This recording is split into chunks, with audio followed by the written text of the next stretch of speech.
sini Sayyidina Umar bin Khattab radhiyallahu an, beliau ada dijadikan pelajaran oleh kita semua umat Islam pecinta Nabi Muhammad SAW, bahwa masa lalu itu nggak dilihat sama Allah.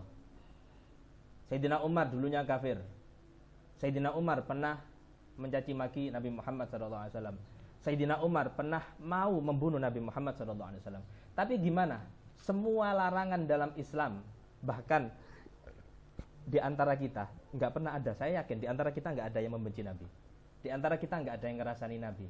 Di antara kita nggak ada yang punya keinginan leonok kanjeng Nabi, tak pateni kanjeng Nabi. Nggak ada seperti itu. Tapi Sayyidina Umar pernah seperti itu. Cuman Allah nggak melihat masa lalu, sehingga ketika taubatnya taubatan nasuha, pindah masuk Islam dan hasunah Islamu, Islamnya kuat, maka beliau menjadi orang nomor 2 setelah Sayyidina Abu Bakar. Padahal dulunya seperti itu. Gak masuk di akal kan? Lek munggu awak dewe, kenapa yang nggak yang jadi orang nomor 2 itu harusnya ya orang yang dari lahirnya sudah solih, orang yang dari lahirnya sudah cinta kepada Nabi SAW. Tapi beliau, Allah Subhanahu Wa Taala ngasih pelajaran kepada kita bahwa masa lalu itu nggak dilihat. Jadi kulon jenengan yang mungkin kenal sama orang kok moro-moro arek dadi wong soleh saiki yo, dadi ustad, dadi kiai, salate masya Allah. Kita nggak usah lihat masa lalunya, biyen tahu nyolong pencit bareng, nekeran sering goroi, terus walhasil apapun kejelekan masa lalu nggak usah dilihat. Kalau kita melihat kejelekan masa lalu, justru itu membuat diri kita semakin jelek, karena kita suka menilai orang. Jadi Sayyidina Umar itu pelajaran berharga bagi kita. Kita punya masa lalu seperti apa, nggak usah dilihat. Yang penting yang masa lalu jadikan pelajaran, masa depan dijadikan sebagai penyemangat kita. Di sini dikatakan, mana tadi? Qala Suhaib, berkata sahabat Suhaib. Ini salah seorang sahabat Nabi SAW. Lama aslama Umar, ketika Sayyidina Umar ini masuk Islam, jalasna haulal bait, kita berani untuk duduk di sekitar Ka'bah. Sayyidina Umar itu masuk Islam tahun berapa? Tahun 6 Hijriah. 6 kenabian.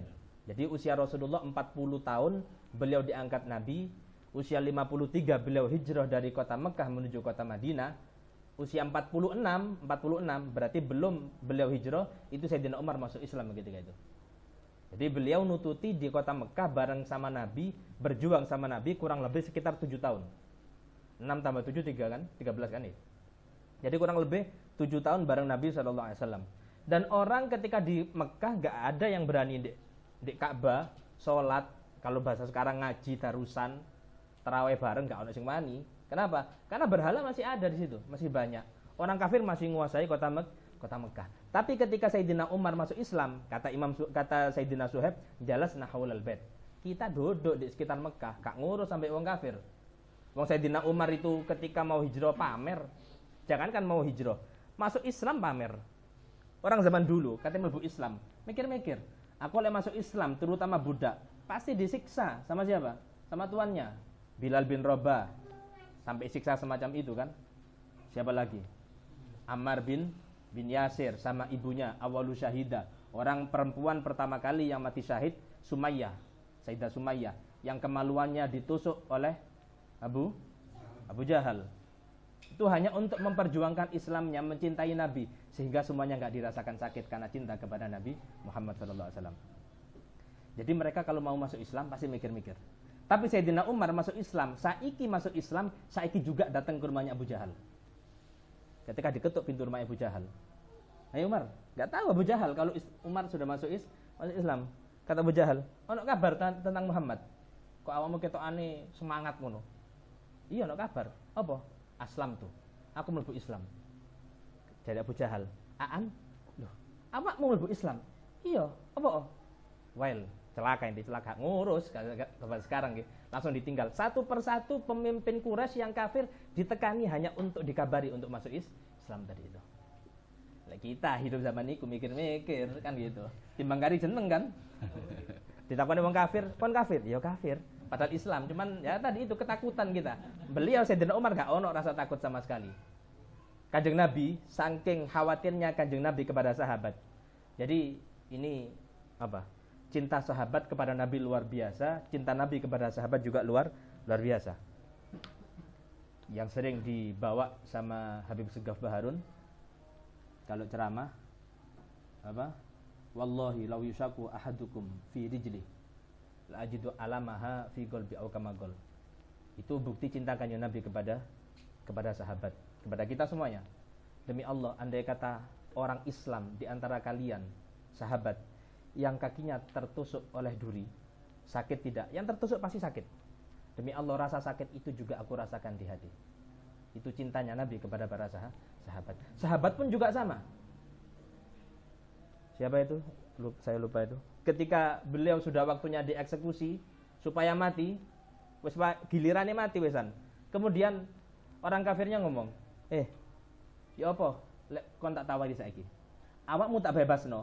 Tapi yang tak bunuh sekarang bukan kamu. Kamu bebas. Cuman yang saya bunuh Muhammad.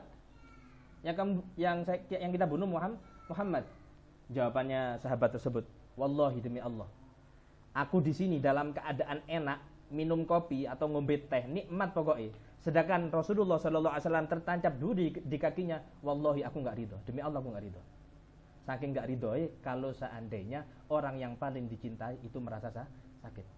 Kalau bahasa cinta kita, jangan punya anak. Anaknya sakit ya apa?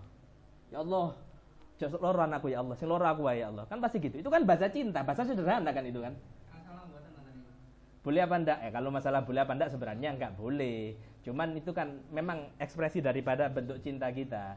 Kita minta doanya yang enggak seperti itu. Pemane lek anake kanker ya apa tambahan.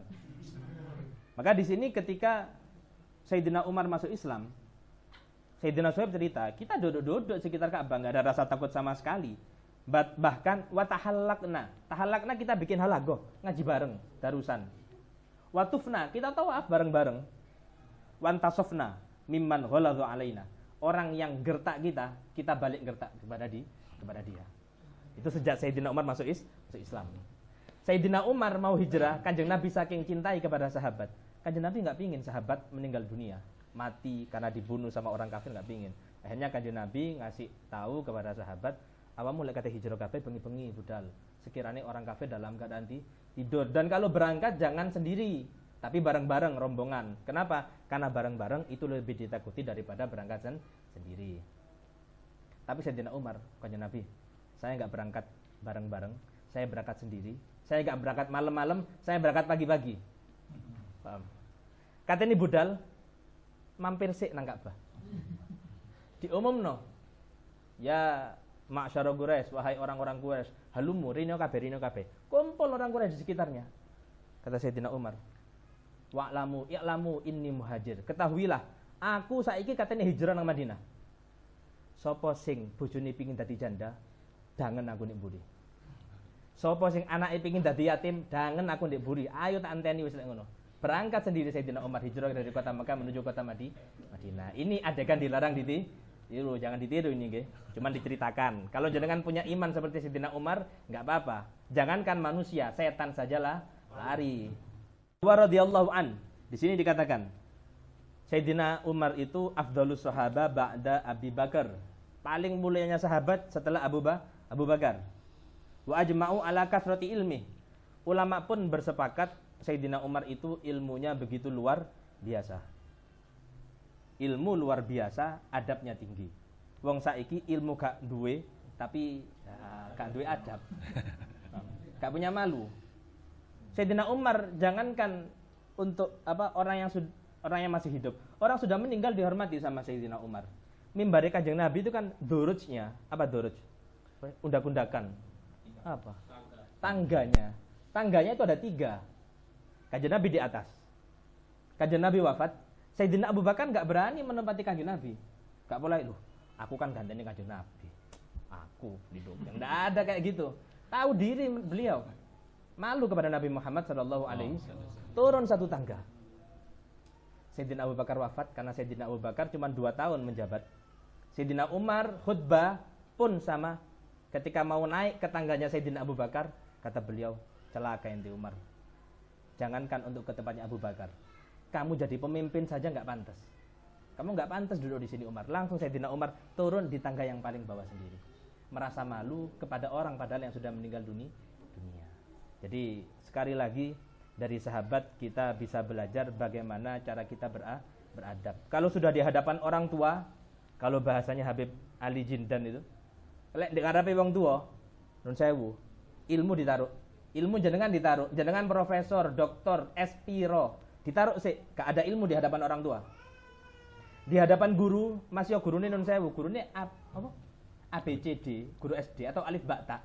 Jenengan sudah alim, hafal Quran, hafal hadis, gurune gak hafal hadis, tetep ae sing diajari alif, a, ba, ta. Tapi di hadapan beliau guru, ilmunya taruh dulu. Jadi orang yang paling bodoh, itu tanda orang sukses itu loh. Cuman ya setan kan gak mau. Setan selalu menggoda kita, bagaimana caranya kita merasa lebih tinggi daripada orang lain.